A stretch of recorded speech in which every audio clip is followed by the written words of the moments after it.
Hi, my name is Caleb Lambert, and today I'll be presenting a 2023 study by Owen Leddy and his colleagues that solves a major mystery in tuberculosis research: how our immune system actually managed to see the bacteria hiding inside of our cells. Before I start, I want you to think about this. If you were a bacterium trying to hide from the immune system, would you stay quiet inside the membrane bubble, or would you try to break out? Keep that in mind as we look through how tuberculosis, or MTB, handles this. First, let's talk about MHC class 1. Think of this as a security window for the cell. Normally, the cell chops up proteins floating in its internal fluid, the cytosol, and puts the tiny fragments called peptides into MHC1 receptors.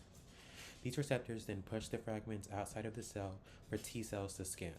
The key takeaway here is that the MHC1 usually only displays things that are freely floating inside the cell's main fluid.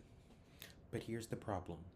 When the macrophage eats MTB, it locks the bacteria in a containment bubble called the phagosome. Unlike most bacteria, MTB can survive inside this sealed bubble without being digested. This creates mystery. If the bacteria are sealed away, how do their proteins get out of that MHC1 security window?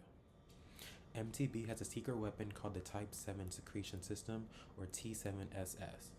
These are basically molecular syringes that pump bacterial proteins out into the environment.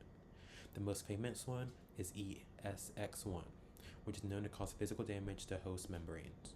The researchers wanted to know, is this a tool that MTB uses to break out of the bubble? This would lead them to their central hypothesis, which is, because the MTB stays inside that bubble, only a specific group of proteins, the ones that can reach the cell fluid by damaging the membrane, will end up in the MHC1 display. To test this, they had 4 aims: to identify exactly which peptides end up on the MHC1, to observe if the MTB actually damages the bubble, to test if the ESX1 machine is required for this, and to figure out which host enzymes chop up these proteins.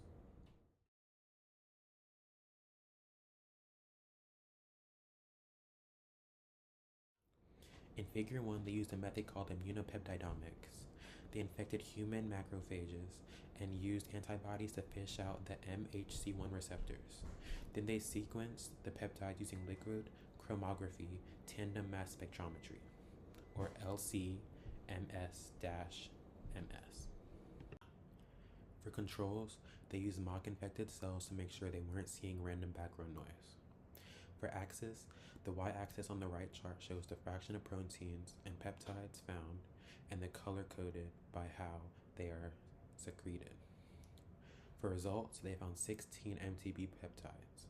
A massive 81% of them came from the T7SS toolkit. In conclusion, this proves the immune system is almost exclusively seeing proteins that the MTB specifically pumps out. Looking at the huge red block for T7SS, why do you think the cell is so focused on those specific proteins?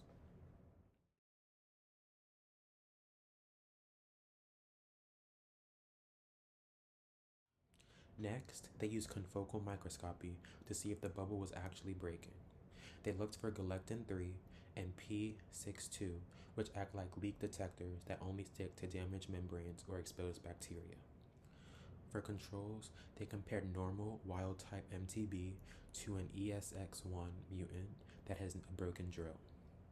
The y-axis shows relative colonization, which is just how often the bacteria and the detectors are touching. For results, normal MTB was covered in leak detectors, but the mutant was not.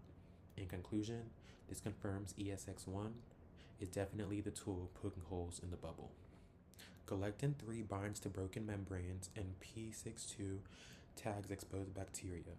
If we don't see them on the mutant, what does that tell you about how the bacteria lives inside the cell?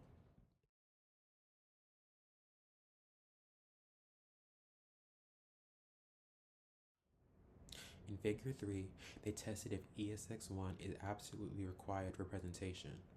They used a very precise method called Sherquant, adding heavy isotopes and internal standards to count every peptide.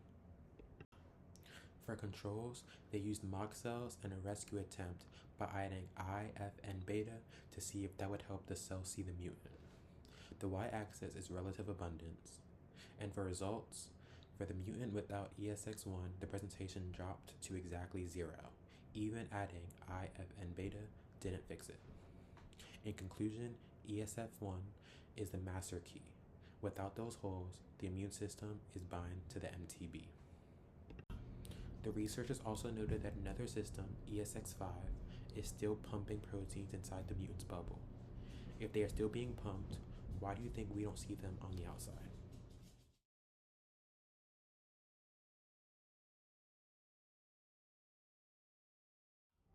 Finally, they asked which cellular scissors or proteases chopped up these proteins. They used chemical inhibitors like MG132 and E64D. For controls, they used a fake drug called a DMSO vehicle and checked host peptides to prove that the drugs were working. The heat map showed red for peptides that stayed stable and blue for those that were blocked. In results, blocking the main cellular shredders did not stop the MTB peptides from showing up, they just stayed red. In conclusion, this means that the cell has a backup shredder and we haven't identified it. If the main shredder is shut down, but the MTB peptides still show up, what does that tell us about how determined our cells are to fight this infection? To wrap up, the main conclusion is that the MTB proteins absolutely require ESX1 medicated membrane damage to be seen by the immune system. We also discovered a plot twist, which is MTB anti-agents bypass the standard shredding pathways we usually see in biology. In the bigger picture, this is a huge deal for vaccines. Current TB vaccines like BCG are missing the ESX1 system, which might be why they don't work well in adults. If we add these specific T7SS peptides to vaccines, we could finally train T cells to find the bacteria. Looking ahead, I found a newer 2024 paper from the same senior author, Brian Bryson, and Zamini et al.